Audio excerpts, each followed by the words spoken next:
거룩하신 하나님, 오늘 이 주일을 맞이하여 이 모든 예배를 제공하시고 이 시간을 열어주시고 또 우리들을 불러 이 자리에 모이게 하시고 예배를 드릴 수 있도록 은총을 베풀어 주시니 감사합니다. 생명 되시며 구주 되시는 우리 주 예수 그리스도의 이름으로 기도드립니다. 아멘. 여러분 반갑습니다. 정원택 선교사입니다.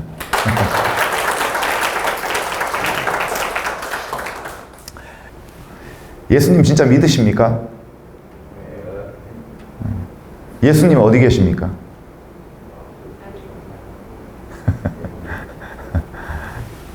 예전에는 저는 절에 다녔지만 초코파이 준다고 교회 많이 나왔다고 그러더라고요.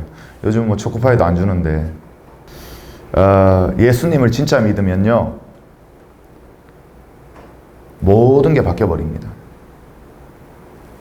가치관이 바뀌고요, 소속이 바뀌고요, 다 바뀌어버립니다. 예전에 제가 본문 말씀 들어가기에 앞서서 군에 오니까 제 군 시절이 생각이 나네요. 저는 할머니를 참 좋아했었습니다. 제가 엄마보다 아빠보다 더 좋아한 게 제 할머니예요. 저는 할머니하고 경상북도 안동에서 할머니와 저 둘이 살았습니다. 그리고 할머니는 늘 자식들과 저를 위해서 새벽 5시면 일어나가지고 기도를 했어요. 물론 하나님 앞에 기도를 한 게 아니라 우상에게 정한수를 떠놓고 이 가난에서 나의 대까지는 이 가난하게 살았지만 내 자녀들은, 내 자식들은 이 가난으로부터 좀 벗어나게 해달라고, 가난이 대물림되지 않게 해달라고 그렇게 기도를 하셨어요. 그리고 늘 저에게 나는 죽으면 널 도와줄 거야. 왜냐하면은 하나님을 믿지 않는 우상을 숭배하는, 특히 저 불교에서 붓다를 믿는 사람들은요 윤회를 믿고 아니면 사람이 죽으면 어떤 그 영적 권위를 갖는다고 생각을 해요. 믿고요. 그걸 이제 귀신의 존재라고 알고 있고요. 그러니까 저희 할머니도 어떤 귀신의 존재가 되어서 내가 너를 도우리라. 왜 돕겠어요? 왜 돕겠습니까? 잘 살아라고. 그죠? 잘 살아라고. 딱 한 가지예요. 잘 살아라고. 축복받으라고. 왜냐하면 내가 지금도 이렇게 빌고 있지만 내가 볼 때 내 자식들, 내 자녀들이 그렇게 딱히 잘 살고 있는 것 같지 않고 나의 기도의 간구의 혜택을 보고 있는 것 같지가 않으니까 늘 하시는 말씀이 뭐였냐면, 내가 죽으면 귀신이 돼서 그때는 지금보다 더 큰 권능, 힘을 갖게 되니까 내가 너를 딱 찾아와가지고 도와줄게. 그래서 제가요 진짜 못된 마음이죠. 어느 순간부터는요 할머니가 일찍 죽기를 바랬어요. 이거 진짜입니다. 할머니가 제가 세상에서 가장 사랑하는, 나에게 가장 소중한 분이 누구였냐면 할머니였어요. 늘 그렇게 고백하고 다니고 할머니하고 저하고는 그렇게 정을 나눈 사이예요. 근데 어느 순간에요 할머니가 빨리 죽었으면 좋겠더라고. 왜냐하면 영적 권위를 가지고 나를 찾아와서 나를 도와야 되니까. 그래야 내가 잘 사니까, 성공하니까요. 여러분 이거 실제예요. 실화. 군대에서요 저는 이제 52사단을 나왔습니다. 경기도 광명이죠. 수방사 예하사단. 겨울에 이제 이제 이렇게 훈련장 보수공사로 나가가지고 게임을, 요즘 왜 얼마 전에 왜 오징어 게임이라는 거 이런 거 했지만 저희 때는 이제 이렇게 오징어 그림을 그려놓고 공격을 하고 순례를 하는 그런 게임이 있었어요. 이렇게 깸발을 띄고 중간을 이렇게 건너면 발을 이렇게 양발을 쓸 수 있고 걸을 수 있고, 하여튼 뭐 그런 게임을 하다가 제가 고참을 확 넘어뜨렸어요. 그랬더니 요 중간을 건너고 나서 이제 저한테 와가지고 복수를 한다고 제 정강이뼈를 빡 차가지고 군화로 겨울에 여기 너무 아픈 거예요. 근데 이제 뭐 다 알지만 새벽에 일어나면 구보해야 되고 여기가 너무 아프니까 이게 이 발을 딛지를 못하고, 근데 의무대를 가면 지금은 안 그렇겠죠. 그때는요 뭐 늘 똑같아요. 약 하나를 줘요. 그리고 엄살 부리지 말라 그러고. 근데 새벽에 6시에 기상나팔 딱 울리고 딱 일어날 때 이렇게 탁 딛는 순간 그냥 이 머리 꼭지가 막 그때부터 그냥 막 미치는 거예요. 근데 이 구보를 해야 되니까, 그래서 저는 늘 한 발로 구보를 한 거예요. 야, 안 믿기죠? 진짜로. 너무 아프니까. 근데 구보를 해야 되니까. 왜 깨병 부리지 말라 그러니까. 그렇게 몇 달을 지냈어요. 몇 달을. 근데 너무 아픈 거 이게. 몇 달을. 그러던 어느 날 이제 내무반으로 이렇게 들어가는데 이 선임병이 와가지고 그런 얘기를 해요. 야, 놀래지 마. 너 침착해야 돼. 하면서 하는 말이 뭐였냐면 할머니가 죽었대요. 전보가 왔대요. 그래가지고 저는 그 길로 이제 저희 집으로 이제 갔죠. 집에 들어가는데 벌써 이미 장례식은 다 끝났어요. 왜냐면은 그 전보를 받는 시간이 너무 그 저녁 시간이라 차편이 없으니까 저는 울산까지 가야 되니까 그 다음날 아침에 새벽에 일찍 일어나서 이제 갔는데 이미 이제 그 공동묘지에 묻으시고 또 이제 그 장례 절차를 다 끝내고 울산으로 돌아간 거예요. 그리고 저는 이제 집에 도착해서 이렇게 들어간 거예요. 그러니까 우리 아버지가 너 다리를 왜 저러 그러더라고. 아니 뭐 군대에서 뭐 이렇게 하다가 했는데 이상하네. 이게 미치겠네. 만성이 돼가지고 그래서 야 정형외과 가봐 그러니까 이제 제가 알겠다고 정형외과를 갔죠. 동네. 근데 이 정형외과 의사도요 멀쩡히 걸어 들어오니까 저 여기가 좀 아파요 그랬더니 뭐라 그러냐면 야 군대 약 먹으면 원래 그래. 싸제약 먹으면 나아. 그랬더니 그냥 제가 그래도 이거 엑스레이 한번 찍어. 나 의사야. 진짜 그랬어요. 사제약 먹으면 낫는다니까. 약 처방해 줄 테니까 가. 그냥 약만 들고 집에 돌아간 거예요. 그리고 이제 장례를 옛날에는 지금은 장례식장에서 병원에서 이렇게 장례식 절차를 진행하지만 옛날에는 다 집에서 지냈거든요. 그러니까 이제 장례식 끝나고 나면은 그 모든 그 이제 뒷정리를 해야 될 거 아니에요. 그래서 이제 술상자 이런 거를 옥상에 이렇게 나르다가 확 짚었는데 여러분 어떻게 됐겠어요? 그냥 이게 금이가 있었던 거예요. 계속. 근데 계속 이렇게 디디니까 이게 안 낫고 안 붓고 계속 그 상태로 간 거예요. 여러분 정강이뼈가 그냥 쭉 나가니까 얼마나 아팠겠어요. 디글디글 굴렀거든요. 의사가 20분 전에 걸어 들어왔던 사람이 갑자기 걷지도 못하고 엎혀가지고 들어와가지고 막 눈동자가 허옇게 돌아가 있으니까 왜 그러냐 그러면서 사진을 찍었는데 완전 나가 있는 거예요. 근데 중요한 건 뭐냐면 이 얘기를 왜 이렇게 길게 하냐면 그렇게 제가 다리가 부러지면서 전 어디로 올라왔냐면 여기 수도통합병원으로 올라왔어요. 근데 제가 이제 학창시절에 하도 사고를 치고 다니니까 저희 어머니가 저한테 보험을 많이 들어놨어요. 그러니까 다치고 뭐 이럴 때 이제 그 실비보험이죠. 하도 사고를 치고 다니니까 문제아였으니까. 근데 이게 국군병원에 들어가 있으니까요. 하루에 그때 당시에 여기 보험 뭐 몇 개를 합치니까 입원비부터 해가지고 이렇게 치료비가 한 20만 원이 넘게 나오는 거예요. 여러분 그러니까 어떻게 했어요 제가? 원래 이 다리 부러지면 2주면 가야 돼요 자대로. 근데 저는 이거 어떡하지? 잠깐만 하루하루가 돈이니까 나 여기서 잘만 삐대면 대학교 등록금 다 가지고 나가는 거예요. 왜냐면은 군대병원은 따로 병원비를 안 줘도 되잖아요. 그러니까 오만 그때부터 막 잔머리가 들어가는 거예요. 그래서 여러분 수도통합병원 그때 당시만 해도 가면은요 이 가라앉자들이 너무 많아요. 계단을요 6층부터 뒤꿈치로 내려오는 사람들이 있어요. 하루 종일.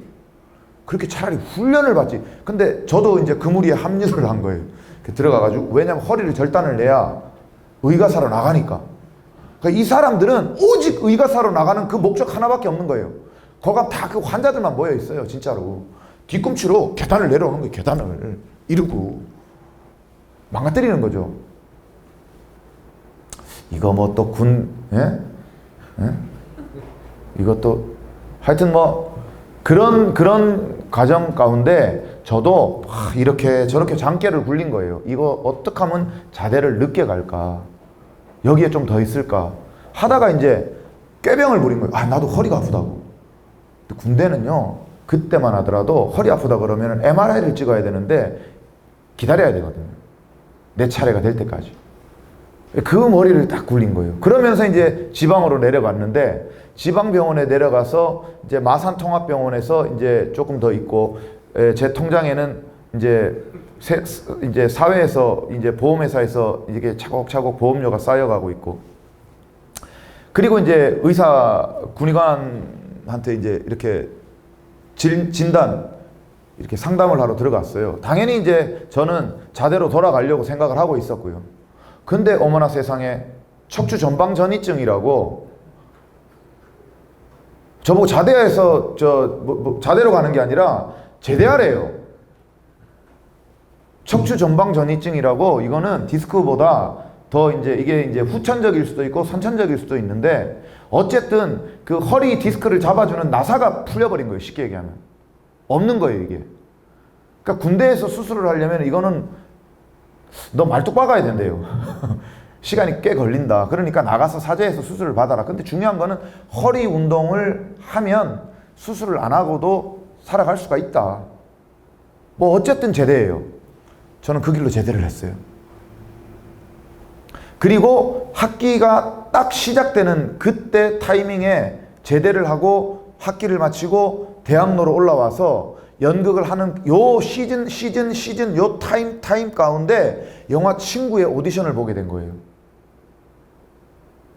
근데 제가 만약에 그때 의가사로 제대를 하지 못했다면 나는 영화 친구의 오디션을 볼 수가 없었어요.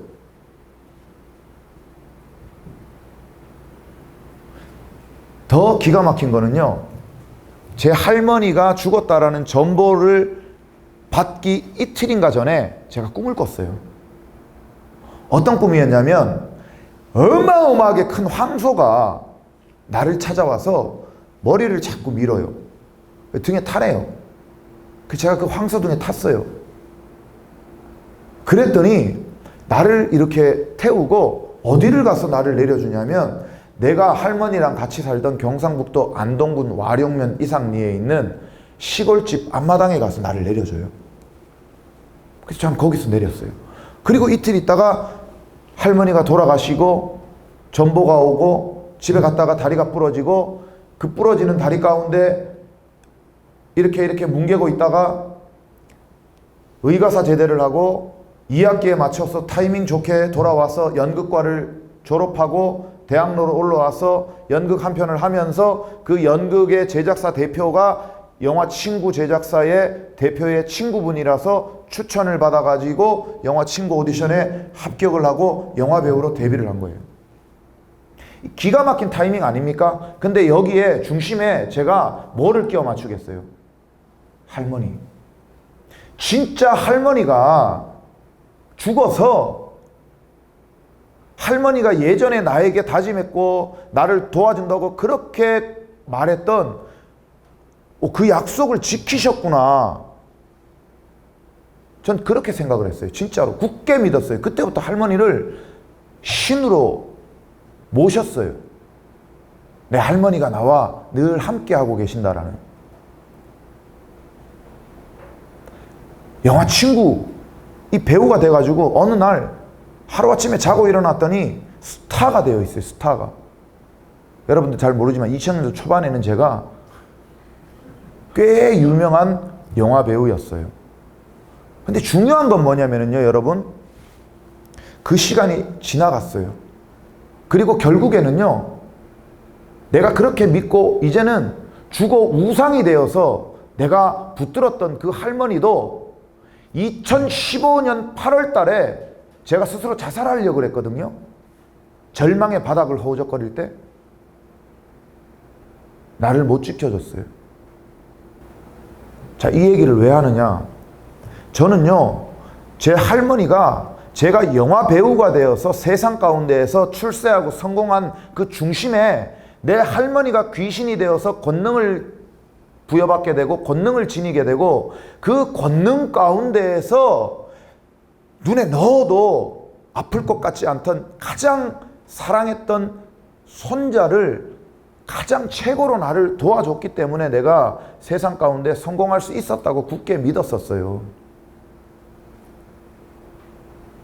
인생은요, 생로병사라 그래가지고 나고 자라고 늙고 늙으면 병들어 죽고 요 프레임 안에 딱 갇혀 있어요. 벗어나는 사람이 아무도 없어요. 그죠? 그래서 우리는 보다 더 이렇게 합니다. 여러분들도 제대하고 나는 뭐 할 거야, 나 뭐 할 거야, 나 뭐 할 거야, 다 계획 세우잖아요. 그러나 분명한 사실은 뭐냐면 여러분, 여러분의 계획대로 여러분의 인생은 흘러가지 않는다라는 거예요. 명심하십시오. 이 땅은요, 하나님을 대적하는 그 세력과 그리고 그 세력에 속해 있는 자들과 하나님의 편에서 하나님의 은혜 가운데에서 살아가고 있는 그 하나님의 자녀들 딱 갈라져 있습니다.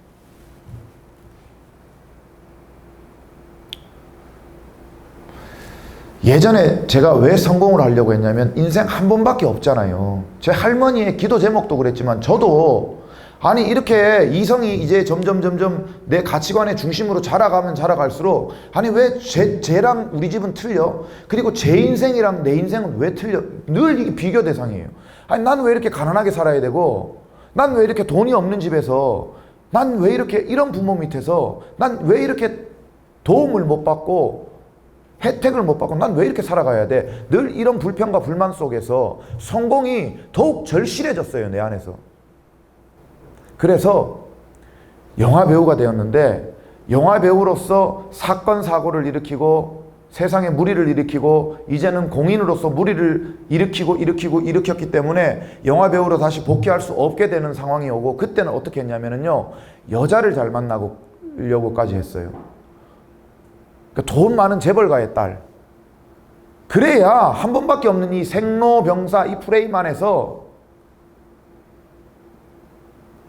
누리면서 높은 자리에서 성공한 기쁜 행복한 삶을 살아갈 수 있었으니까요. 그게 제 가치관이었으니까요.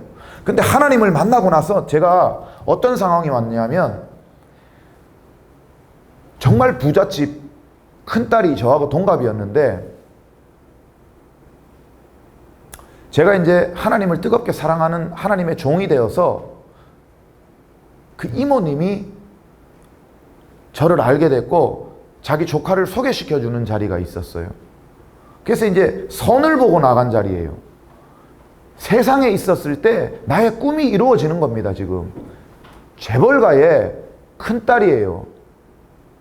내가 그렇게 기대하고 내가 그렇게 붙들던 나의 소망이고 나의 목표였고 나의 꿈이었고 나의 희망이었어요.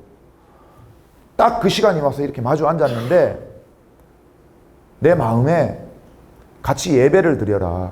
그 딸이 어떤 상태였냐면 38년 간질병을 앓고 있었어요. 그리고 이 부모도 그렇고 이 이모도 그렇고 늘 이 자기 조카가 자기 딸이 안타까웠던 거예요. 그 가운데에서 정운택 선교사 같은 저런 하나님을 사랑하고 불이 떨어진 종하고 이렇게 한 가정을 꾸리게끔 연결을 시켜주려고 했던 거예요. 그리고 저는 너무나도 그게 막 기뻤고요. 근데 하나님은 그거하고 상관없이 예배를 드리래요. 저 딸이 앓고 있는 간질병을 고치겠대요. 그러니까 저는 어떻게 해야 됩니까? 아멘. 그리고 그때부터 그 딸하고 같이 죽기 살기로 예배를 드렸어요. 그러던 어느 날 느낌이 온 겁니다. 물었죠. 오늘 어땠느냐? 아, 특별한 경험이 있었다. 그래? 성령께서 너를 만졌고 치유하셨다. 믿어라. 간질을 한 자는요, 아침, 점심, 저녁으로 센 약을 먹어야 돼요. 그리고 이 친구도 신촌 세브란스 병원에서 약을 타서 늘 먹고 있었어요. 근데 그 길로 이 약을 다 길거리 풀숲으로 던져버렸어요. 그리고 엄마가 한 달 후에 너 약 잘 먹고 있지? 아니, 엄마 사실은 할 얘기가 있어. 나 약 안 먹고 있어. 깜짝 놀란 거죠. 이 앞에 이가 다 없어요. 간질 환자는 뭔지 알죠? 간질이. 여러분. 깜짝 놀란 거예요. 미쳤냐고. 얼마나 됐냐? 한 달 됐대. 신촌 세브란스 병원을 간 거예요. 우리 딸이 한 달 전부터 약을 안 먹고 있다. 이게 어떻게 되냐? 빨리 찍어봐라. 모든 걸 다, 전체를, 몸을 다 훑은 거예요. 이상하네. 간질을 일으키는 그 세포도 그대로 있고, 모든 게 그 전 검사를 받을 때하고 똑같은데, 약을 안 먹었다고요? 안 먹고 있대. 이상하다. 이 뭔 일이지? 그러나 그 친구하고 저는 하나님께서 이미 고쳐주셨다고 믿었어요. 그러니까 그 집안에서 나를 어떻게 받겠어요? 이미, 결혼식, 여러분, 그리고 결혼하면 어떻게 되겠어요? 내 인생 끝나는 겁니다. 내가 기대하고 내가 그토록 영화 배우로서 이룰 수 없었던 그 모든 것이 이루어지는 그 순간이에요. 근데 그 순간에 어떤 마음이 딱 드냐면요. 내가 얘랑 결혼하게 되면 내가 다시 하나님을 만나기 전에 그 망했던, 그 자살하려고 했던 그때 그 삶, 그 시절로 돌아가겠구나. 물질을 붙잡고 이 땅을 바라보고 헛된 것 쫓아가겠구나. 어떻게 했겠습니까? 그 친구한테 내가 너를 사랑하는 게, 안 사랑하는 것도 아니요, 내가 너를 미워하고 싫어하는 것도 아니요, 나는 하나님을 사랑하고 나는 예수 그리스도를 사랑하고 나는 이제 그분하고 영원히 살아가는 존재인데, 내가 너를 통해서 너의 배경, 너의 가정의 물질, 그것을 붙들면 내가 지금 이 예수 그리스도를 놓칠 것 같다. 그래서 나는 너를 떠나야 되겠다. 왜냐? 내가 살아야 되니까. 그래서 그 친구하고 이제 마지막으로 신앙생활을 어떻게 해나가면 된다라는 것을 가르쳐 주고요, 나는 그 친구를 떠났어요. 그러면서 인간적인 마음으로는 어땠겠습니까?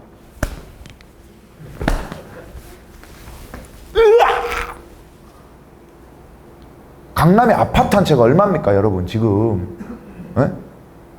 근데도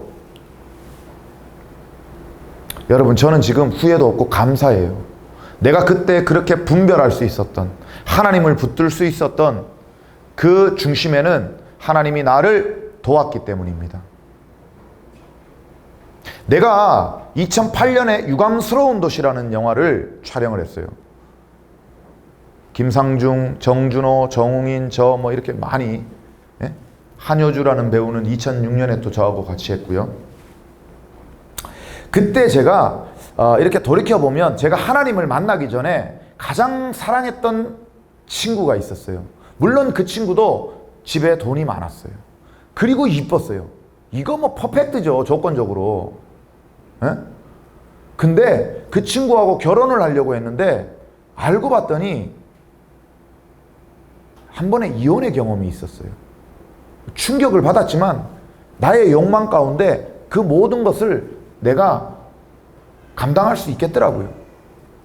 그래서 난 다시 결혼하자고 이렇게 해서 이제 진행하고 하다가 이게 이 운명 가운데 우연은 하나도 없어요. 자꾸 그 친구하고 안 좋은 일이 일어나는 거예요. 그래서 제가 그 친구하고 결국에는 헤어졌어요. 미쳐버리는 줄 알았습니다. 몇 달을 술을 먹고 돌아버리는 줄 알았어요. 몇 달을 울고불고 난리를 쳤어요. 막 매달리고. 그리고 그러다가 결국 그 친구는 미국으로 이민을 가버려가지고 LA에서 살았어요. 있는데 몇 년이 걸렸어요. 몇 년이.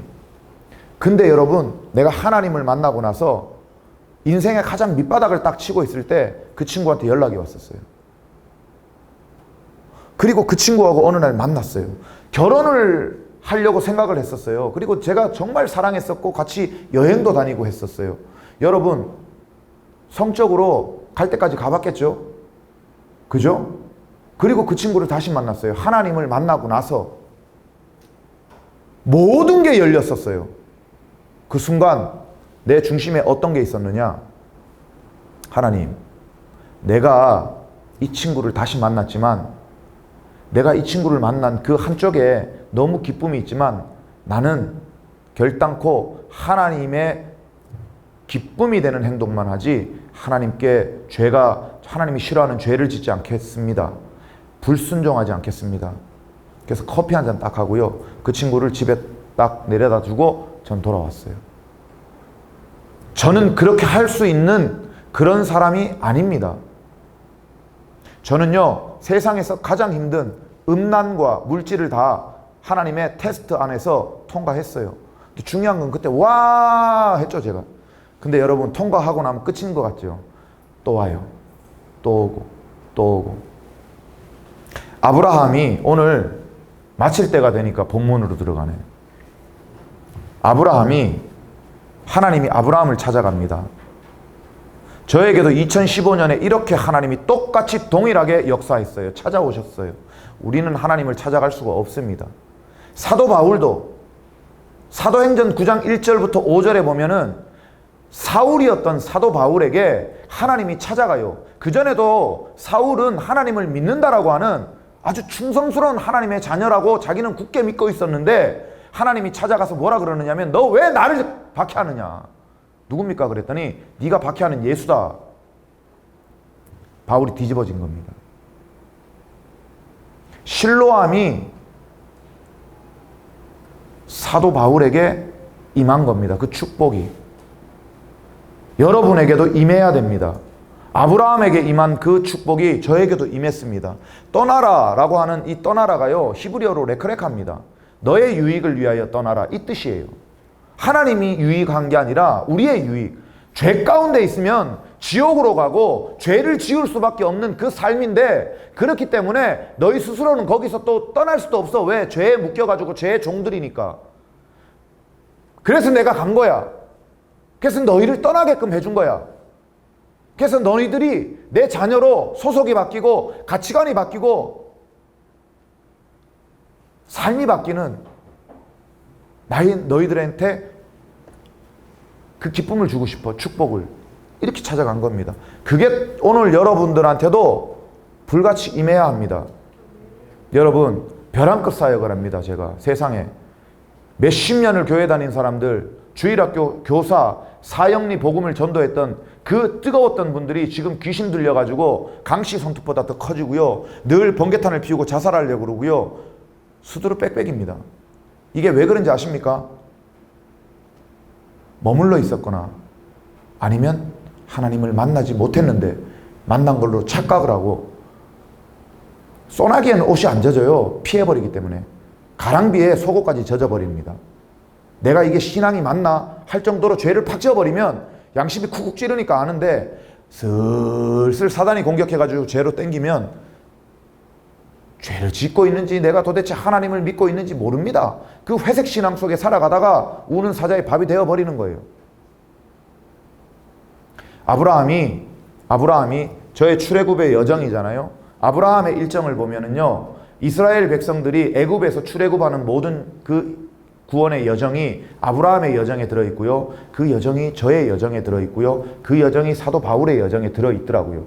그리고 지금 여러분들에게 이 얘기를 하는 이유는요, 여러분들에게도 이제 하나님께서 그렇게 행하라, 이 뜻입니다. 이게 뭐냐? 아브라함이 출애굽을 해요.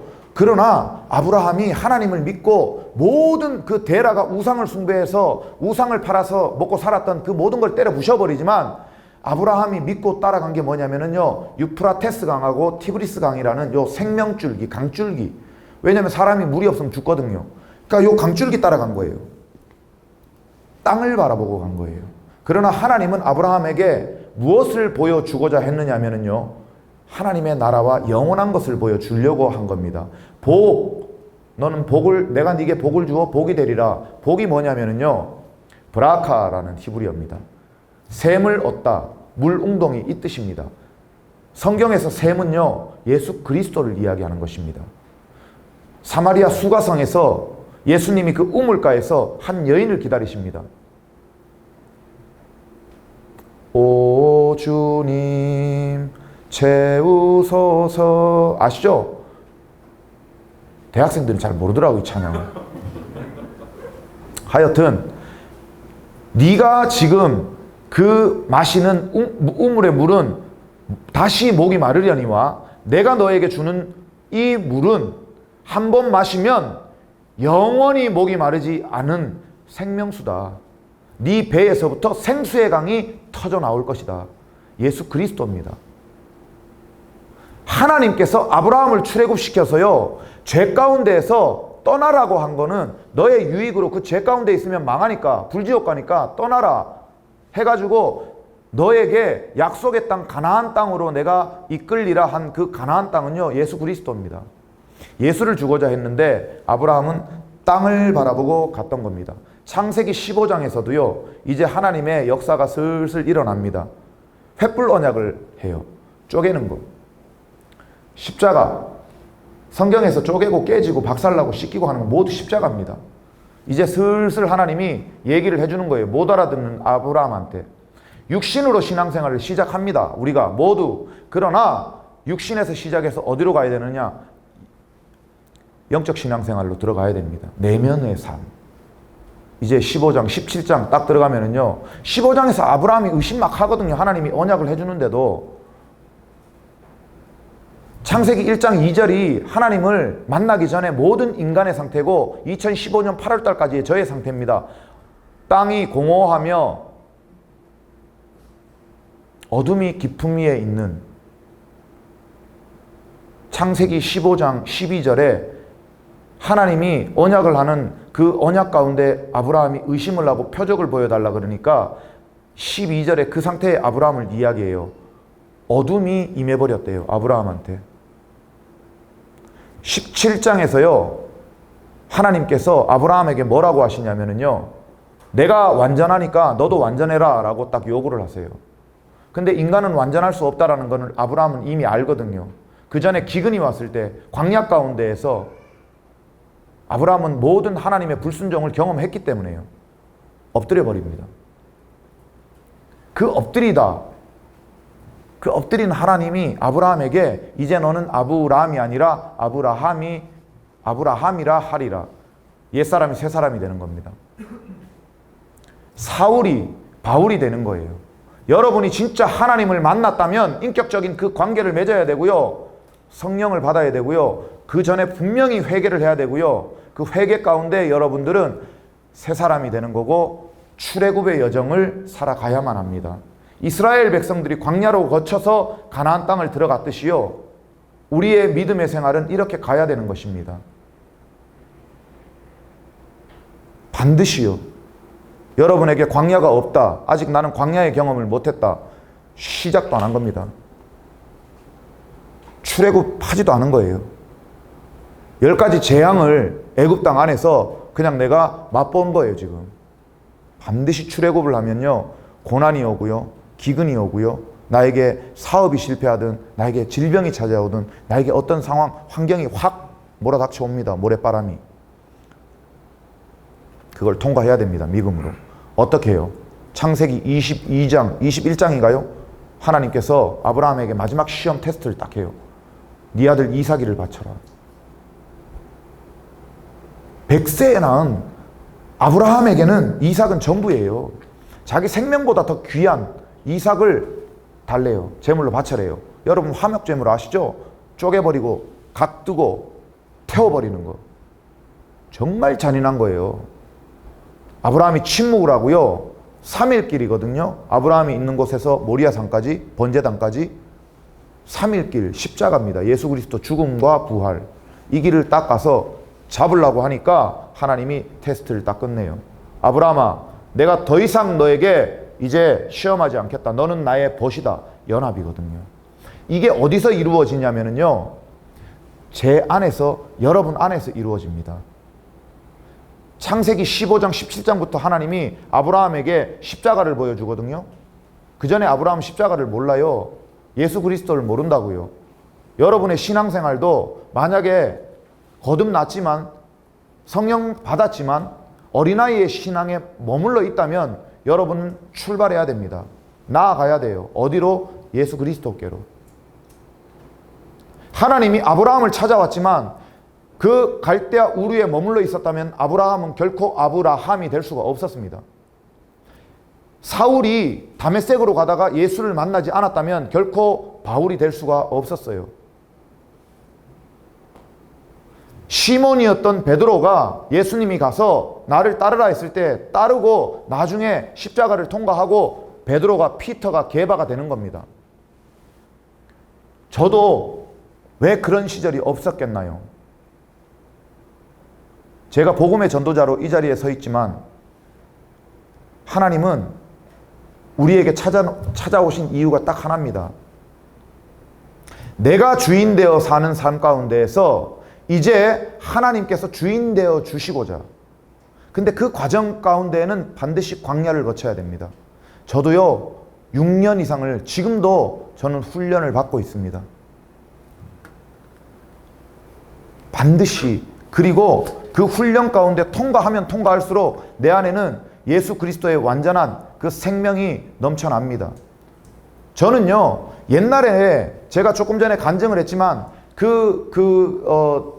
재벌가의 딸과 결혼을 취소하고 깨고 돌아섰을 때 했지만요 지금은 그런 거 없습니다. 왜냐면은요 저는 더 주께로 나아가고 있거든요. 나의 아브람, 나의 겉사람이 날마다 더 죽는 것이 십자가에 못 박히는 게 실제거든요. 이제는요 저에게 세상이 기쁨을 줄 수가 없습니다. 자기중심적인 사람들, 고정관념, 인색한 마음, 고집스러운 마음, 미움, 욕심, 탐욕, 용서 못하는 마음, 판단하는 마음, 비판하는 마음, 욕하는 습관, 무시하는 마음, 교만한 마음, 자만심, 오만한 마음, 편견으로 기고만장하고 심술, 거짓말하는 버릇, 과시하는 태도, 이기심, 억울한 마음, 분노하는 것, 자책하는 마음, 열등감, 우월감, 조급함, 두려움, 불안, 초조함, 섭섭한 마음, 머리에 온갖 공상, 상상, 요 습관들, 제가 제 안에 있던 겁니다. 십자가에 못 박았던 것들. 여러분 안에 지금 있다면 날마다 이것들을 십자가에 가지고 가서 못 박아야 됩니다. 죽어야 합니다. 근데 내면의 삶을 발견하고 나를 발견하지 못하면은요, 제가 운전을 하고 가는데요, 한남대교를 가려고 하는데 어느 순간에요, 저를 이렇게 보고 있는 거예요. 차분하고 냉정하게. 근데 버스가 확 끼어들었어요. 제 앞에. 근데 제가 이 버스 기사한테 혈기를 부리고 막 옛날에 대리기사 폭행 사건을 일으켰을 때 그 혈기처럼 막 뭐라 그러는 거예요. 네? 곧 막 나가가지고 막 진짜 치고받고 할 정도로 그런 어떤 막 기세로 막 이렇게 실랑이를 벌이고 있는 거예요. 근데 한켠에서 제가 차분하게 그 상황을 바라보고 있어요. 여러분한테 이런 경험이 있어야 됩니다. 이게 내면의 삶으로 들어가는 시작입니다. 제가 지금은 여러분들을 향해서 이렇게 얘기하지만 동일하게 하나님의 이 시선은요, 다 지금 얘기하고 있는 겁니다. 주일을 날 교회 와가지고 될 일이 아니고요, 하나님의 목적은 뭐냐면요, 내 자아가 십자가에서 죽는 겁니다. 내가 주인 되어서 하나님을 믿고 목사든 선교사든 똑같습니다. 장로든. 내가 계획 세우고 내가 내 중심으로 내가 아직도 물질을 붙들고 물질을 의지하고 땅을 바라보고 쫓아간다면요, 그거 아직 안 믿는 겁니다. 이 마지막 말세 지말의 때에요, 여러분, 아브라함의 22장 모리아산이 어딘지 아십니까? 예루살렘에 그 성전, 3번의 성전이 건축이 돼요. 솔로몬의 성전, 그리고 바벨론의 포로가 되었다가 돌아왔을 때 수룹바벨 성전, 그리고 이제 헤롯 대왕이 증축하는 거, 유대인들한테 잘 보이려고. 이렇게 3번. 그게 어디냐면 모리아산이에요. 근데 이게 다 무너졌어요, 지금. 돌 위에 돌 하나도 남지 않게 되리라 하는 예수님의 말씀이 이루어져 버렸어요. 근데 성전이, 하나님이 새로운 성전을 건축하시고 지으셨어요. 그게 어디냐? 여러분들의 심령 안에 있어요. 성전, 하나님이 거하시는 머무르는 처소. 허리끈 딱 풀어가지고 주님이 성전 안에서 장사하는 사람들 뒤집어 엎어버리고 다 때려 부셔버렸잖아요. 쫓아버리고. 성령으로 내 안에 임재하신 그분이 이제 허리끈 풀어가지고, 허리띠 풀어가지고 여러분 자아의 자기중심, 하나님 앞에 내가 드리려고 하는 가인의 예배, 이런 것들을요 다 때려 부시려고, 그리고 온전하게 내 안에서 예수님과 함께 연합된 성전 안에서의 예배자의 삶을 살아갈 수 있도록 만들어 주시고자 하십니다. 그러기 위해서는 제가 조금 전에 읽었던, 내가 하나하나씩 날마다 싸우고 붙들었던 이 십자가에 못 박았던 내 안에 있었던, 발견했던 이런 것들을 여러분들 안에서 만약에 발견을 한다면 여러분은 날마다 십자가로 나가서, 그리고 이 하나의 죄를 가지고 싸우는 게 아니라요, 죄 하나랑 싸워봐야 다른 죄가 이김과 동시에 또 나를 찾아옵니다. 내가 죽어야 됩니다. 이 마지막 때에 이 땅을 지키는 군사이기도 하지만 이 시간이 지나면 다른 또 상황이 오듯이, 그러나 하나님의 군사로 여러분들이 하나님의 기쁨이 되는 삶을 살아가기를 진짜 축복합니다, 여러분. 그러려면요, 아브라함의 그 22장 모리아산 그 번제단을 여러분들이 실제로 경험해야 됩니다. 거기에서 아브라함에게요, 하나님께서는 예수 그리스도와 십자가를 아브라함께 보여준 거예요. 그리고 아브라함은 그때야 깨달은 거예요. 영생이라고 하는 것이, 구원이라고 하는 것이 하나님과 그의 아들 예수 그리스도를 아는 거구나. 아, 이 십자가, 아, 이 번제, 아, 화목 제물, 예수 그리스도, 아브라함이 그때 안 겁니다. 그걸 진짜 알게 되면은요, 그때는 이제 하나님과 하나가 되는 겁니다. 연합. 여러분에게도 그 축복이, 아브라함의 축복이 오늘 이 시간에 반드시 임하기를 진짜 축복합니다. 닭이요, 싱싱한 달걀을 드리는 삶이 있습니다. 그런 반면에 돼지가요, 소세지를 드리는 삶이 있습니다. 닭이 싱싱한 달걀을 드리면서 자기는 하나님 앞에 전부를 드렸다고 막 이렇게 고백하고 외치는 성도들이 많습니다. 근데 진짜는요, 닭이 싱싱한 달걀을 드리는 게 아니고요, 돼지가 죽어서 소세지를 드려야 됩니다. 이게 진짜입니다.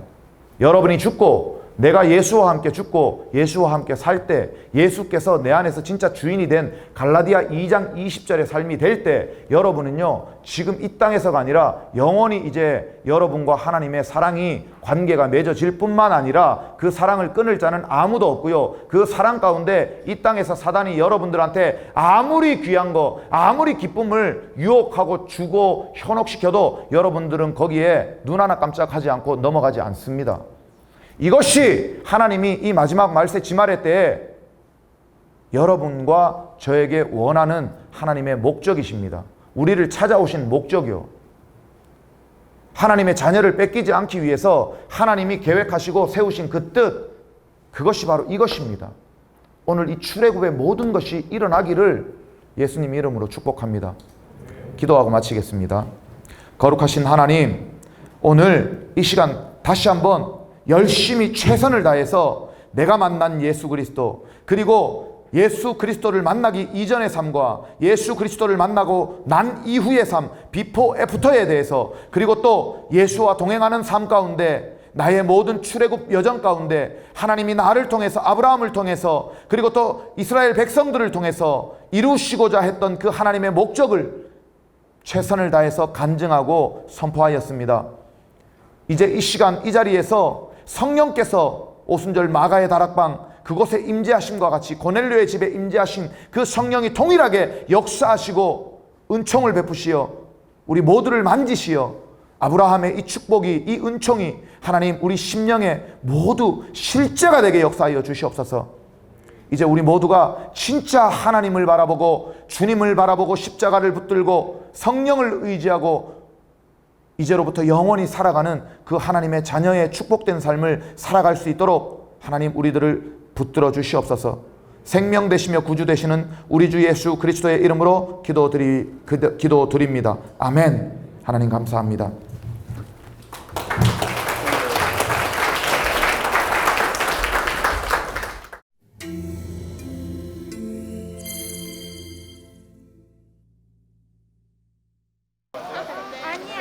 목사님 요즘 의무대 좋아요. 제가 의무대장인데 요즘 좋습니다. 예배랑을 다르고 너무 감사했습니다. 아 이게 참 희한한 게 제 거예요. 예, 집사님이 우리 선교사님이 75년생이에요. 저 영화 찍으실 때 네. 그 아역 나왔던 친구가 제 아는 동생이에요. 아 성복이었어요. 근데 저보다 나이가 들어 보이지 않는다는 게 문제죠. 수사님이 몇 년생이세요? 저 77년생인데 아우 사기캐예요 사기캐. 죄송합니다. 제가 순간 당황. 왜요? 77년생이셔서 왜요? 조금 더 높게 왔는데. 아 그러니까 일단 모자 벗고 모자 쓰면 괜히 무서워. 하나, 둘, 셋.